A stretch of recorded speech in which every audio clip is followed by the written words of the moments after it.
There's a first time for everything. Here's the question. What would happen if you crash a dealer car before you purchase it? Believe it or not, it's not really abnormal for someone to crash a car during a test drive. I used to work at a dealership back in Maryland, and we had a couple come in and drive a Volkswagen, and on the highway they got into a pretty bad accident and the car pretty much was totaled. But as a YouTuber, what would happen if I were to crash a truck?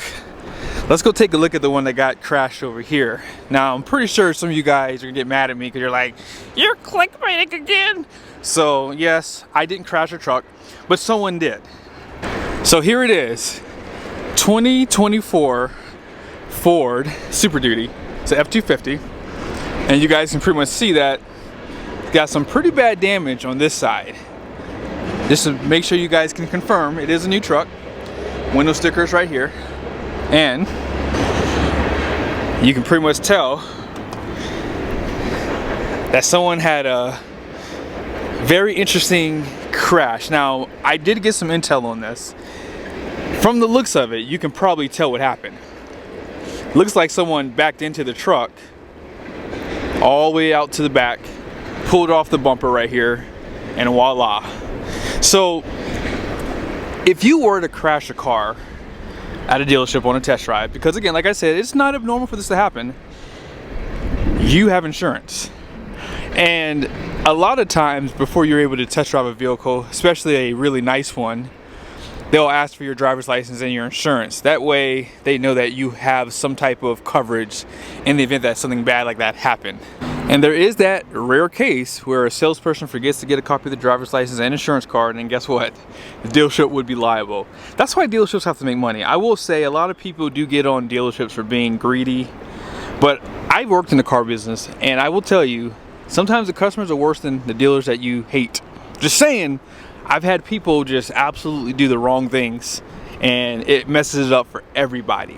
But as I said, you can tell, let's say they started off here, and I guess they just either hit the gas pedal by mistake and just couldn't stop, and they just kept going. But yeah, it took out the step that was right here. There's a little bit of a crease right there. Even the alignment of this fuel tank door is off.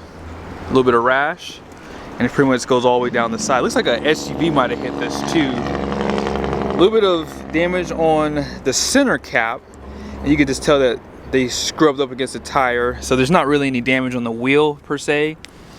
There might be just a little bit, but I think the wheel did not get touched. It's just like some of the grease from the tire got right there. But yeah, you can tell there's some damage on the center cap, and this is where the grunt of it happened right here.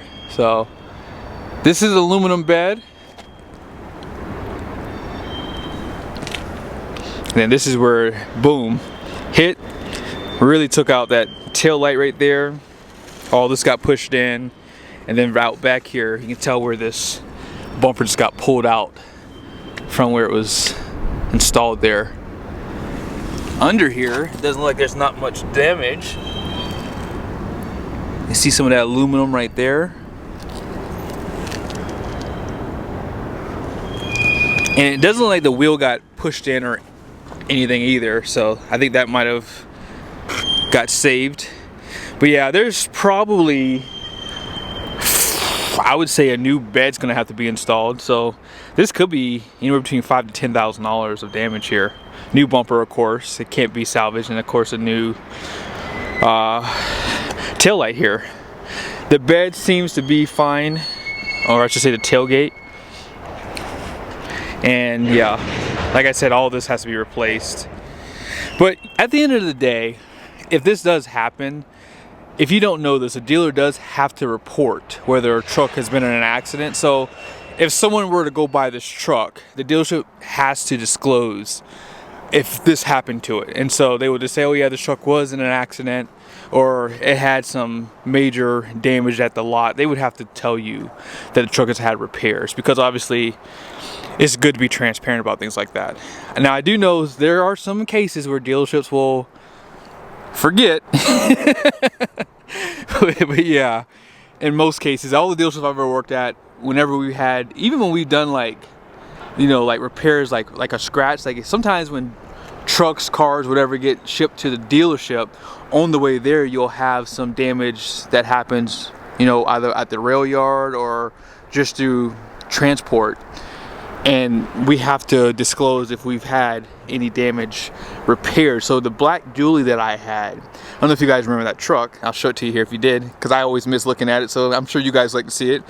That truck actually did have a scrape on the driver's side. It started off from pretty much where the headlight was here, and it came all the way over to this side here. And the body shop did a phenomenal job. I mean, you couldn't tell that it was ever, you know, a scrape there, and it wasn't that deep either. I mean, it was, you could feel it with your nail, but yeah, it wasn't that deep. But yeah, like I said, accidents happen. If I were to crash a truck as a YouTuber though, if I were to crash any car, I probably would either A, just claim it on my insurance, or I would just buy the car. And the reason why is because, you know, 40% of my income comes from dealers, if you don't know that. I make about 40% of my income at dealers.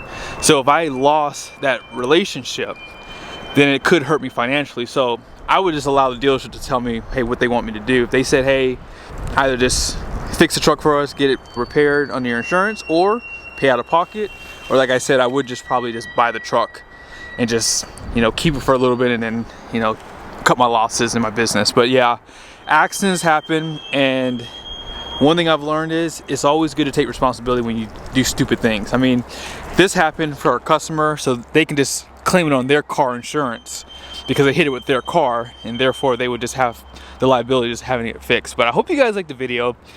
I have never wrecked a car at a dealership, guys. Like, even when I worked in the car business, never wrecked a car. And the reason why is because I am very careful. Even though some of you guys think I'm a crazy driver, I am pretty careful. I do watch what I do, and yeah, I don't want to ever have to be that guy. I hate those people who pull off from, you know, car shows, showing off, and then all of a sudden they're jumping over the curb and they pretty much destroyed their car. It's just embarrassing. So I try not to be that person. But yeah, be sure to subscribe to the channel if you haven't done so yet. If you have any thoughts or anything you want me to do outside of automotive, like not necessarily outside of automotive, but if you want to hear other questions about dealers, things like that, I wouldn't mind doing more videos like this, because this kind of came up because I passed by the truck and I saw that it still had a window sticker. So I'm like, man, a brand new truck got crashed. And I'm sure you guys like to hear about things like this. So these things happen, and it's not a big deal. If you have car insurance, your car insurance will typically cover you at a dealership. Now, if you're looking at Ferraris and Lamborghinis, that's a different story. You better make sure you have coverage before you go test drive something like that. See you guys soon. Since you guys stayed to the end, I want to tell you something funny. Most of you guys know my wife has this car, and this isn't my business name. So I have to drive this car every so often. That way I can write off the fuel and all the maintenance, obviously, in my business, because I have to prove that it was used for business purposes. So sometimes if you ever see a video and you see like my car like show up like this, that is why, because I have to have proof that I am using it for business purposes. So hey, if I ever get audited, this video will be shown to you. All right, later.